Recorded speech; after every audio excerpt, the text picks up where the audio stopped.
No DQ Galaxy. We are live with a recap of WWE's NXT Heatwave premium live event.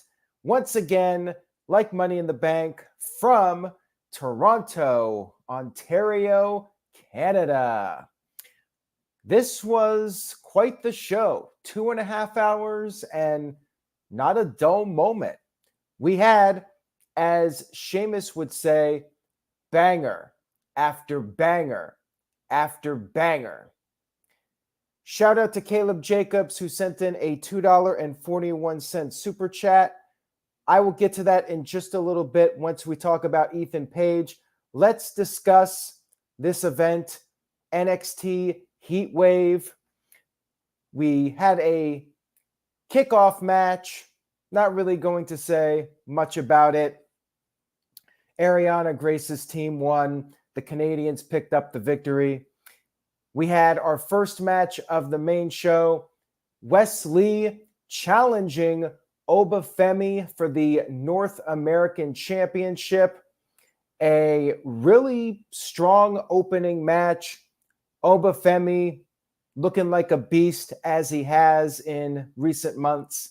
The guy is on his way to being a major star. Wes Lee taking a lot of bumps for him. At one point, Femi tossed Lee way up in the air, and the crowd started chanting, "Holy shit." It was a great moment.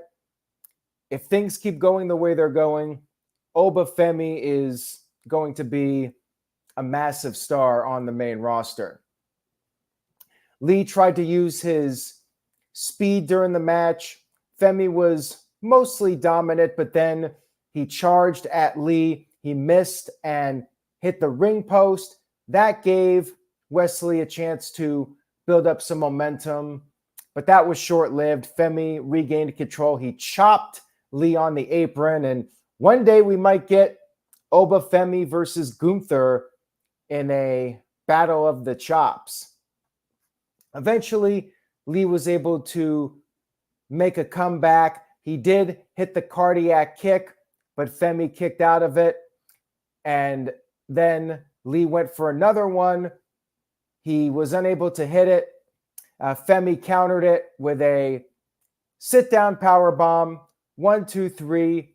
Retained his championship. Man, I'm impressed as hell with Oba Femi. He looks the part. He's got that intensity, and so far so good with him. He's only got higher places to climb at this point. We had our second match of the evening, which was Kelani Jordan versus Sol Ruca for the NXT Women's North American Championship. Every single match on this show, on the main card at least, other than the kickoff, was a championship match, which, quite frankly, I think that's how it should be for most pay-per-view events, unless you have like a grudge match where it's about the rivalry and not a championship. I really feel like we should see the titles defended as often as possible on the premium live event. So I was definitely a fan of every match being a title match. This match really surprised me. I knew it was going to be good based on what I've seen from both women, but man, the athleticism here was very high level for any women's division. Both of them were doing a lot of acrobatics, showcasing their athletic abilities, countering each other. We had counter after counter after counter. Can you top this? And the crowd was into both of them. And we had several near falls later on in the match. Sol Ruca did this springboard 450 clothesline, which looked really smooth, very well executed. And then Kelani hit her with a poison Rana. That sent Sol to the outside. Kelani did this springboard moonsault onto Sol, but then Sol regained the upper hand, and she actually bounced off the ring post with a moonsault of her own onto Kelani. They were back in the ring. more near falls, and then Kelani went for a 450 splash. Soul got her knees up, and then Kelani was able to counter the Soul Snatcher, hit an avalanche poison Rana, and then finished off Soul with a split-legged moonsault. I think both of them are going to be big stars on the main roster. I liked this match even more than the opening match. One of the best women's matches from any promotion that I've watched in quite some time. Definitely worth checking out if you did not see it. And I definitely could see big things ahead for both of them. Just like with Oba Femi, the future's looking bright in WWE. You got plenty of talent in NXT that will someday be ready to go on the main roster when WWE is ready for them. We had a show of respect from them also, so everything looking good for both of them at this point, and excited to see what's next for them. Next up, we had the NXT tag team titles on the line. Nathan Frazer and Axiom against Chase U, Andre Chase, and Duke Hudson. I have never been able to get into the Chase U gimmick. I don't really think it's going to translate well on the main roster, just my opinion. I was pleasantly surprised at how good this tag match was. It was very well worked. Everybody looked strong. It was fun to watch. Axiom and Frazer were working well together, despite the fact that Frazer had shown up late to the building. They made a storyline out of it that he showed up late, but he did deliver. There was a miscommunication where Frazer accidentally kicked his own partner, but Frazer was able to get back into the mix and help him out. Chase broke up this Spanish Fly and Phoenix Splash combo. And Chase took down Axiom with a Canadian Destroyer. That was a crazy moment. And then eventually, Frazer and Axiom were able to regroup. They pinned Chase with the Golden Ratio kick from Axiom. Still tag team champions. How long will their partnership last? I mean, it definitely seems to be a tease that it may not last too much longer. I like the Chase U wrestlers, but I'm still not a big fan of the gimmick.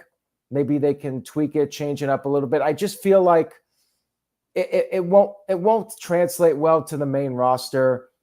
It almost does give me like Spirit Squad vibes, even though they were baby faces in the match and the crowd was behind them. And the crowd likes chanting the CHASE.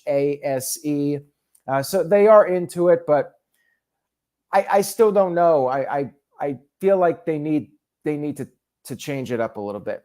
But match was really strong. All four did very well. We had the NXT Women's Championship. Roxanne Perez defending her championship against Lola Vice. Lola coming off her big win against Shayna Baszler at the show in Las Vegas at the UFC venue, the Performance Center, whatever they call it. So in this match, Lola Vice was trying to get the win early. She went for her signature move, the spinning back fist, but Roxanne slipped to the outside. Match went back and forth for a little bit. Then they were back on the outside again. Lola went for the spinning back fist, but missed and hit the ring post. She started selling her hand. Of course, Roxanne took advantage of this, worked over the hand for a while, and then Lola managed to make a comeback. She connected with the back fist, but Roxanne slipped to the outside of the ring. Lola went after her, got her back in the ring, went for the cover, but Roxanne was able to get her foot on the rope. Lola kept selling her hand. Roxanne then sent Lola's hand into the ring post again, hit the pop rocks, but Lola was able to kick out of that. Roxanne got frustrated at this point. She took Lola to the outside, gave her the pop rocks on the announce table, threw her back in the ring, hit another pop rocks. Lola kicked out, so Roxanne hit several more. Unfortunately, one of them was botched, but thankfully, Roxanne did not go for the cover on that one. She got her back up, hit one more pop rocks, and picked up the victory. Really good match. And again, another example of the future looking bright for WWE, as people mentioning in the chat room. Roxanne is very young. Lola is young as well. I think Roxanne Perez could be on the main roster now, but they're keeping her as champion for the time being. No rush. Same thing with Braun Breaker. There was no rush. They let Braun Breaker stay in NXT for over 2 years before finally making the full transition. And with Roxanne, I guess, there's no real rush to get her on Raw or SmackDown. And of course, the comment about her height. My wife was watching and she's like, she can't be that tall, right? And I'm like, yeah, she's not that tall. But a lot of the female competitors in WWE are not that tall. I mean, what is Alexa Bliss, like 5 feet tall, and she's been world champion. So it's not that bad. I mean, it's basically like 5'7" or 5'8" for the men. It's short, but it's not like you have 5'8", 5'9" women on top in WWE with a few exceptions. I think, what is Rhea Ripley, like 5'7", 5'8"? A couple of them are quite tall. Charlotte Flair. But, I mean, most of them are like 5'3", 5'4", 5'5". So, yeah, Roxanne's on the shorter side, but I think she's going to have a good run in WWE when she gets there. She's taller than Marco Stunt, so there you go. Well, we'll leave it at that. And then we had our main event of the evening. Trick Williams versus Ethan Page versus Javon Evans versus Shawn Spears for the World Championship held by Trick Williams. This was a great main event. Great fatal 4-way match. And Ethan Page slipped to the outside right away, but Evans was having none of it. He went right after Page, and there was a little tease that Page and Spears were going to work together, but they both poked each other in the eyes at the same time. And Williams and Evans, they were working together, and they were acting very friendly during the match. But as it went on, Williams did what he had to do, and same thing with Evans. And at one point, Williams was on the outside with Page, and Evans did this crazy dive over the corner, sending Williams crashing through the barricade. That was an insane spot. And we had Shawn Spears busting out the steel chair. Since it was a fatal 4-way, it was totally legal. He was using the chair, did his C4, the DVD, sending Williams into the chair. Williams kicked out of that. And at one point, Page tried to steal a pin from Evans. Evans was doing all sorts of crazy moves in this match. As Michael Wayne pointed out, very much like a Ricochet or Jeff Hardy, doing all sorts of crazy moves in this match. And he's another guy, super young. He's like 20 years old, and he's doing all these crazy things. I mean, definitely feels like a 1999 Jeff Hardy. I mean, he was taking all sorts of risks here. He had his pay-per-view main event, and he made the absolute most of it. I must say that. And crowd was loving this. Evans gave Page this avalanche Spanish fly. He hit a cutter off the top rope. Williams, desperate to retain his title, broke up the pin. Williams and Evans knocked each other down. Crowd was going crazy for this. And then Evans tried to beat Page, but Williams once again broke up the pin. And then Evans went for the springboard move. And like I said, Williams did what he had to do. He pushed Evans off the top rope, and Evans crashed through the announce table. Wild bump. And the crowd started chanting, "Rest in peace." But somehow Evans managed to recover for this. I think I might have kept him out of the match at this point, but he did get back in it. He put Williams' foot on the rope when Page had hit the ego's edge. And then Williams hit the trick shot to Evans. But the problem is, he hit the trick shot, and he hit Page with the trick shot. Evans had already been knocked down. Williams hit Page with the trick shot, and Page fell onto Evans. Ethan Page fell onto Evans from Trick Williams, and the referee made the count, I should say. Page picked up the win because Williams could not stop Page. Williams got pulled out of the ring by Shawn Spears, and as a result, Ethan Page did in fact steal the victory and is your new WWE NXT champion. By hook or by crook, he got the win. Williams lost his title without actually being pinned or submitted, which is a nice change of pace, actually, because I feel like more times than not, when WWE books a triple threat or a four-way, they always bring up how the champion only has a 33 and a third % chance of winning, but then you add another person to the mix, their chances drastically go down to 25% chance of winning. And they even brought it up on commentary that Williams only had a 25% chance of winning. But we actually saw a title change. Williams lost the title, but now he can get his rematch. Ethan Page leaves AEW and wins a championship in WWE. So there you go. Big moment here. And this was a fantastic NXT. Now, let me get to these couple of super chats. First of all, Caleb Jacobs sent in a $2.41 super chat. Thank you for that, Caleb. Caleb said, "I say bring Dan Lambert into NXT for Ethan Page." That's not the worst idea. Dan Lambert's a good talker. Ethan Page is too, but they were a nice pairing in AEW, and maybe they didn't reach their full potential.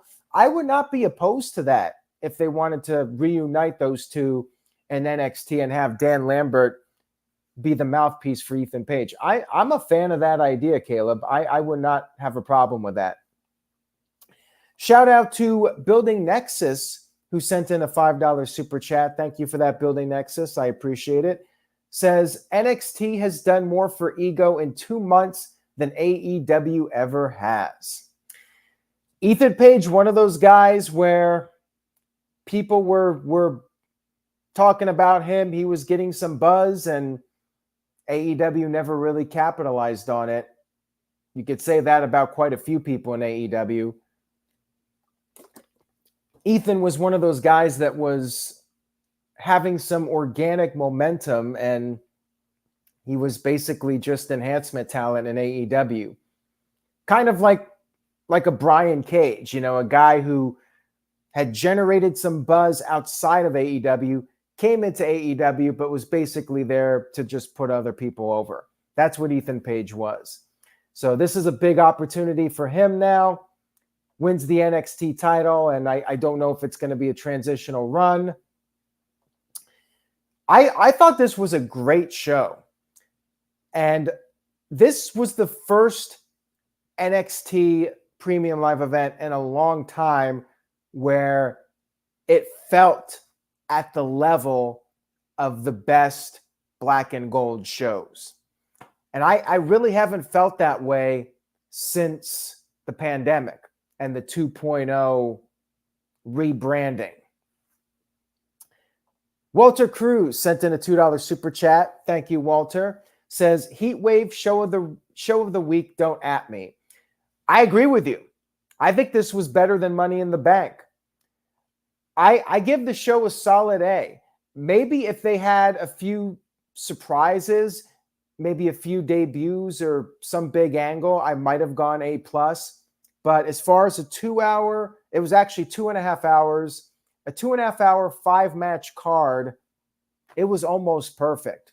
Like there was no weak match on the show. Every match delivered, and a couple of them, like the tag match and even the women's North American title match, like I really had no investment in these matches going in or no real expectations.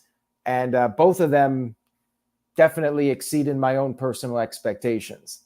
And yes, there was a Joe Hendry shot at the end. So they did have a little bit of a cliffhanger at the very end of the show. It was like a split second. His face popped up at the end. So looks like Joe Hendry is coming back. And big crowd. Toronto crowd was great. They were very vocal for the show.